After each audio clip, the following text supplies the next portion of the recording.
भावना की हिम्मत तो देखो, अनिका के सामने उसकी दादी को उसी के बारे में बुरा भला कह रही थी और डरा रही थी।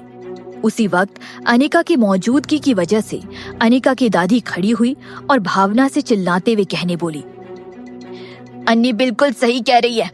मैं अपनी पोती के साथ रहना चाहती हूँ। अगर तुमने मुझे अपनी पोती से दूर करने की कोशिश की तो मैं अपने बेटे को तुमसे डाइवोर्स लेने को कह दूंगी। भावना ने सलोनी की ओर देखा और उसे इशारा किया और कहा, माँ, अन्नी आपकी पोती है, लेकिन सलोनी भी तो आपकी पोती है ना। आप ऐसे भेदभाव तो नहीं कर सकती इन दोनों के बीच। तभी सलोनी चलती हुई सामने आई और दादी के हाथ को प्यार से पकड़ते हुए बोली, दादी, मैं सलोनी हूँ और आप मेरी भी दादी हैं। क्या आप मुझसे प्यार नहीं करती? दादी को पैनिक महसूस होने लगा और उन्होंने सलोनी से अपना हाथ छुड़ाने की कोशिश की। कौन हो तुम? मुझे अपनी दादी कहकर मत बुलाओ। मेरी सिर्फ एक पोती है और वो है अन्नी। किसकी नाजायज औलाद हो तुम? तुम्हारी हिम्मत कैसे हुई मेरी फैमिली बर्बाद करने की? मेरे इस बर्ताव के लिए मुझे दोषी मत ठहराना। सब तुम दोनों की गलती है। अनिका ने देखा कि उसकी दादी इमोशनल होने लगी थी और उसे शक होने लगा कि शायद उसकी दादी को ऑलरेडी पता लग गया था कि उनके सीढ़ियों से नीचे गिरने के पीछे भावना का हाथ था। सलोनी, दादी का हाथ छोड़ो, तुम उन्हें डरा रही हो। अनिका ने सलोनी को धक्का दिया। नो वे, हम दोनों राम गोयल की बेटियां हैं, तो फिर दादी हमें इतना भेदभाव कैसे कर सकती है? सलोनी ने दादी के हाथ पर अपनी पकड़ और भी मजबूत कर ली। मुझे दर्द हो रहा है। दादी को अपने हाथ पर तेज दर्द महसूस होने लगा और उनके चेहरे पर शिकन आ गई और वो रोने लगी। सलोनी, सलोनी, तुम ये क्या कर रही हो? छोड़ो दादी को, अनिका ने चिल्लाते हुए कहा। अचानक रूम का पूरा माहौल बहुत बिगड़ गया था। दादी दर्द के मारे अपने पैर जमीन पर पटक रही थी और दूसरी ओर अनिका सलोनी को धक्का देते हुए उससे दादी का हाथ छुड़ाने की कोशिश कर रही थी। लेकिन भावना और सलोनी नफरत की आग में जलते हुए दादी का हाथ छोड़ने के लिए तैयार नहीं थे। अगर वो अच्छे से जी नहीं सकते तो वो दूसरों को भी अच्छे से जीने नहीं देंगे। इस अफरा तफरी में अचानक किसी की आवाज आई। तुम क्या कर रही हो? आरुष अंदर चलते हुए आया। आरुष, तुम सही समय पर आए हो। अन्नी दी मेरे साथ दादी को लेकर लड़ रही है, लेकिन मैं दादी को नहीं जाने दे सकती। मैं नहीं चाहती कि दादी मुझे छोड़कर जाए, सलोनी ने कहा। अनिका ने सलोनी की ओर घिन भरी नजरों से देखा। ये बुरे दिल की लड़की झूठी शिकायत करते हुए और भी सुंदर लग रही थी। अचानक चीखने की आवाज आई। आरुष के आने पर दादी ने सलोनी के हाथ पर काटने के लिए अपना सर झुका लिया था। सलोनी को जल्दी ही दर्द महसूस हुआ और उसने दादी का हाथ छोड़ दिया। अब जो कि वो सब लोग खींचातानी कर रहे थे, सलोनी के अचानक दादी को छोड़ने की वजह से अनिका और दादी पीछे जा गिरे। दादी नीचे गिरने ही वाली थी कि अनिका ने दादी को धक्का दे दिया और दादी बेड पर जाकर गिर गई। तभी अनिका को अपनी कमर में तेज दर्द महसूस हुआ। उसे गुस्सा आ रहा था कि उसे पियानो के शार्प कॉर्नर की लगी थी। वो फिसलकर नीचे गिरने ही वाली थी, लेकिन गिरने पर जो दर्द उसे महसूस होना चाहिए था, उसे किसी ने बचा लिया था। अनिका! अचानक किसी ने समय रहते उसे गिरने से बचा लिया था। वो जमीन पर गिरने ही वाली थी कि किसी ने अपनी बॉडी से उसे जमीन पर गिरने से बचा लिया था। वो इंसान आरुष था। और फिर कुछ गिरने की आवाज आई।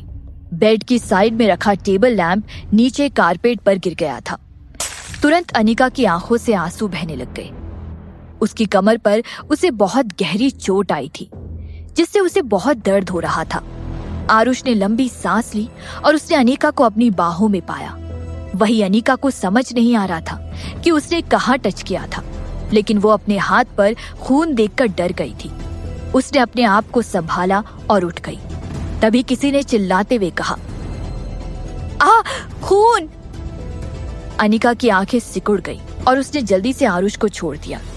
उसने अपने दोनों हाथों से आरुष के चेहरे को पकड़ लिया। आरुष को बेड के पास रखी टेबल की लगी थी और उसके सर के पीछे से खून निकलना शुरू हो गया था।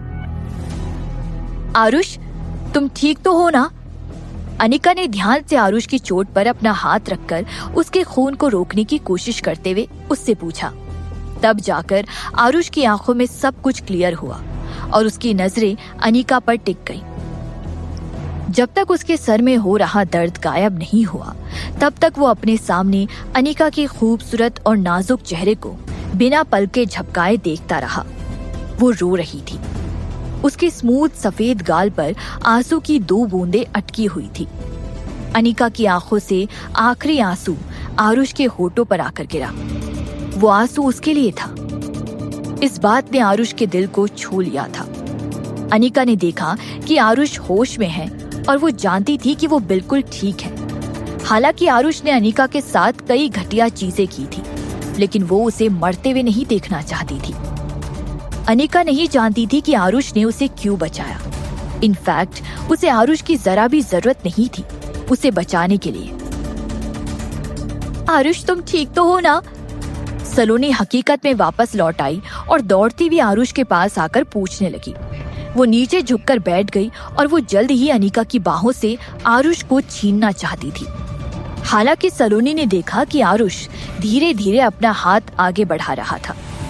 उसने अनिका के चेहरे को छुआ और प्यार भरी आवाज में कहा। उसकी आवाज में दर्द भी था। अन्नी, रोना बंद करो। ये सुनकर सलोनी के तो होश ही उड़ गए। आरुष की आंखों में वो एक परछाई के बराबर भी नहीं थी। वो अनिका की ओर इतनी प्यार और पैशनेट नजरों से देख रहा था। अन्नी, ये शब्द भी बहुत लंबे समय से उसने आरुष के मुंह से नहीं सुना था। वो कहते हैं ना, मौत आने पर सबको सच्चा प्यार दिख जाता है। आरुष को अपने सर पर इतनी गहरी चोट लगी थी, लेकिन वो ठीक से सोच नहीं पा रहा था। उसकी आंखों में तो सिर्फ एक लड़की बसी हुई थी, अनिका। अनिका को तब जाकर रियलाइज हुआ कि वो रो रही थी। जब उसे उसकी कमर पर लगी तो उसे बहुत तेज दर्द महसूस हुआ। तुरंत उसकी आंखों से आंसू बह निकले जो अब तक सूख चुके थे। लेकिन 1 मिनट, क्या आरुष को ऐसा लग रहा था कि वो उसके लिए रो रही थी? ये तो बहुत बड़ी गलतफहमी है। भावना ने अपने सामने ये पूरा नजारा देखा और उसकी आंखों में गुस्सा भड़क उठा। लेकिन तभी उसकी आंखों के कोनों में उसे कोई नजर आया और उसने मुस्कुराते हुए पलटकर कहा, मिस्टर कपूर, आप यहाँ? चिराग दरवाजे के पास खड़ा हुआ था। कोई नहीं जानता कितनी देर से वो वहां मौजूद था। अनिका ने दरवाजे की ओर देखा और उसकी नजर चिराग की नजरों से जा मिली। उसकी आंखों में कई तरह के कॉम्प्लिकेटेड इमोशंस थे। ऐसा लग रहा था कि मानो वो एक दूसरे के इतने करीब होकर भी बहुत दूर थे। अनिका कुछ भी क्लियरली देख नहीं पा रही थी। चिराग, अनिका ने चिराग को पुकारा और उसके पास जाने के लिए खड़ी होने लगी। हालांकि आरुष का हाथ अनिका के चेहरे पर था और अनिका ने आरुष के सर को पकड़ा हुआ था और वो आरुष की बाहों में थी। अनिका हैरान थी। वो इतनी अजीब पोजीशन में आरुष के साथ थी।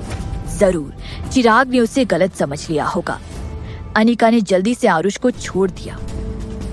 फिर राम ने जल्दी से गोयल फैमिली के फैमिली डॉक्टर को बुलाकर आरुष के सर की चोट देखने के लिए बुलाया। अनिका खड़ी हुई और दरवाजे के पास चली गई। वो खड़ी हो ही रही थी कि दादी ने उसका हाथ पकड़ लिया। अनिका ने पलटकर देखा और पाया कि उसकी दादी का चेहरा कागज की तरह सफेद हो गया था और वो बहुत घबराई हुई नजर आ रही थी। अन्नी। दादी की आंखों में अब वो रौनक नहीं थी। उनका चेहरा झुर्रियों से भरा हुआ था। उन्होंने अनिका को अपने पास बुलाया। अनिका को अपनी दादी की बहुत फिक्र थी। फिर वो अपनी दादी के पास जाकर बैठ गई और चिराग की ओर देखने लगी। चिराग वहां से गया नहीं था और चुपचाप दरवाजे के पास खामोशी से खड़ा हुआ था। अनिका की बेचैनी थोड़ी देर के लिए शांत हो गई। आरुष, इधर आओ, मेरे पास बैठो। दादी ने आरुष को अपने पास बुलाया और बैठने के लिए कहा। आरुष के सर पर अब मरहम पट्टी हो गई थी। वो दादी के पास गया और दादी की दूसरी साइड में जाकर बैठ गया। अनिका की दादी ने आह भरी और अनिका का हाथ आरुष के हाथ में रख दिया। उन्होंने शांति से कहा, आरुष, मैं ये बता सकती हूँ कि अनिका तुमसे प्यार करती है। तुमने मुझे निराश नहीं किया। मेरे पास बहुत समय नहीं है। आगे फ्यूचर में अगर अनिका को किसी ने भी परेशान किया तो तुम्हें उसे प्रोटेक्ट करना होगा। मैं अपनी अनिका को तुम्हारे हाथों में सौंप रही हूँ। अनिका के हाथों ने जैसे ही आरुष के हाथ को टच किया वैसे ही उसने अपना हाथ पीछे खींच लिया।